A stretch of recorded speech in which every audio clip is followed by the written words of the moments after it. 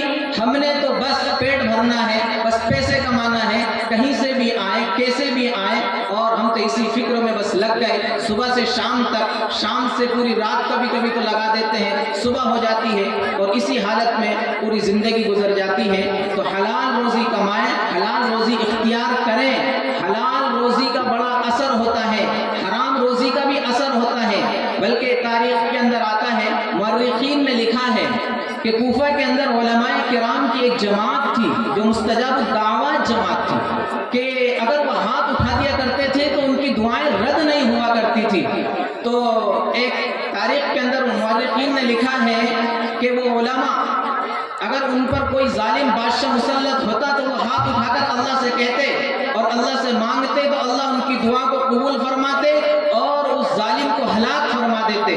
تو ایک مرتبہ کا واقعہ ہے کہ وہیں پر جہاں پر علماء کی یہ جماعت موجود تھی، حجاج بن یوسف جو وقت کا بڑا ظالم اور جابر بادشاہ گزرا ہے، وہ جب ان پر مسلط ہوا تو اسے معلوم تھا کہ علماء کی یہ جماعت موجود ہے، اگر انہوں نے میرے بارے میں ہاتھ اٹھا دیا تو میرا ہلاک ہونا یقینی ہے، میں بچ نہیں سکتا۔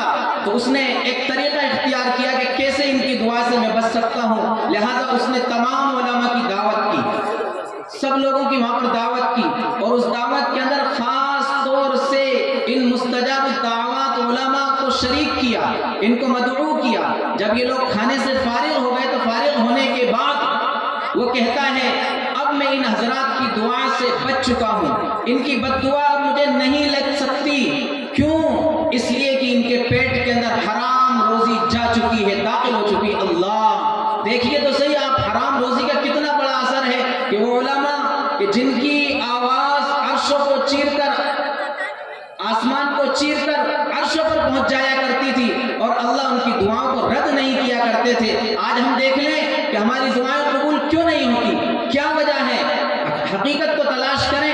اللہ کے رسول ایک حدیث کے اندر بیان فرماتے ہیں، ایک حدیث کے اندر اللہ کے رسول بیان فرما رہے ہیں کہ ایک شخص ہوتا ہے جو لمبا سفر کرتا ہے، دور دراز کا سفر کرتا ہے، ثم ذکر الرجل یطیل السفر اشعث اغبر، ایک لمبا سفر کرتا ہے اور سفر کرتے کرتے اس کی یہ حالت ہو جاتی ہے کہ اس کا حال بے حال ہو جاتا ہے، پراگندہ بال، پراگندہ حال، کپڑے میلے کچیلے۔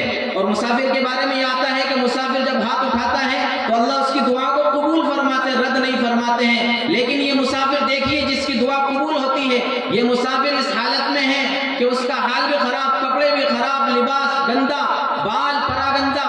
اس کے بعد اب یہ آسمان کی طرف اپنے ہاتھ اٹھاتا ہے، یمد یدیہ الی السماء، اور کہتا ہے یا رب یا رب۔ اللہ کے رسول بیان فرماتے ہیں کہ دیکھیے یہ شخص جو ہاتھ اٹھا رہا ہے، وَمَطْعَمُهُ حرام وَمَشْرَبُهُ حرام وَمَلْبَسُهُ حرام، اس کا کھانا حرام، اس کا پینا حرام، اس کا لباس حرام، وَغُذِّيَ بِالْحَرام، اس کے جسم کی پرورش حرام مال سے ہوئی ہے۔ اب آپ بتائیے کیسے اس بندے کی دعا قبول ہو سکتی ہے، کہاں سے اس کی دعا قبول ہوگی؟ تو آج اگر ہم غور کر کے دیکھیں تو ہمارے اندر یہ چیز موجود ہے، صرف ہمیں کمانے کی فکر ہے۔ ایک شاعر نے کہا ہے خدا کو بھول گئے لوگ فکر روزی میں، خدا کو بھول گئے لوگ فکر روزی میں، خیال رزق ہے رزاق کا خیال نہیں ہے۔ صرف ہمیں ایک روزی کی فکر لگی ہوئی ہے، لیکن رزاق جو روزی دینے والا ہے ہمیں اس کا خیال نہیں ہے کہ اس نے آخر ہمیں حکم کس کا دیا ہے، صرف کمانے کا حکم دیا ہے یا حلال کمائی کا حکم دیا ہے؟ ذرا غور کر لیں، اللہ کے یہاں ہر محنت کی کمائی قبول نہیں ہوتی ہے اور جائز نہیں ہوتی ہے۔ اللہ کے یہاں صرف وہ کمائی، وہ محنت کی کمائی اللہ کے یہاں جائز ہوتی ہے اور مقبول ہوتی ہے جو اللہ کے احکامات کے مطابق، طریقے کے مطابق کی جائے، ورنہ تو کہنے کو تو طائف بھی محنت کرتی ہے، طوائف جو ہوتی ہے، طائفہ رنڈیاں جو ہوتی ہیں یہ بھی محنت کرتی ہیں، وہ بھی کماتی ہیں، کہہ سکتی ہیں کہ ہماری بھی تو ایک محنت ہے، ہماری بھی تو زندگی لگ رہی ہے، ہماری بھی تو عزت لگ رہی ہے، لہذا ہماری کمائی حلال ہونا چاہیے۔ اس لیے آپ اگر غلط طریقے سے نہ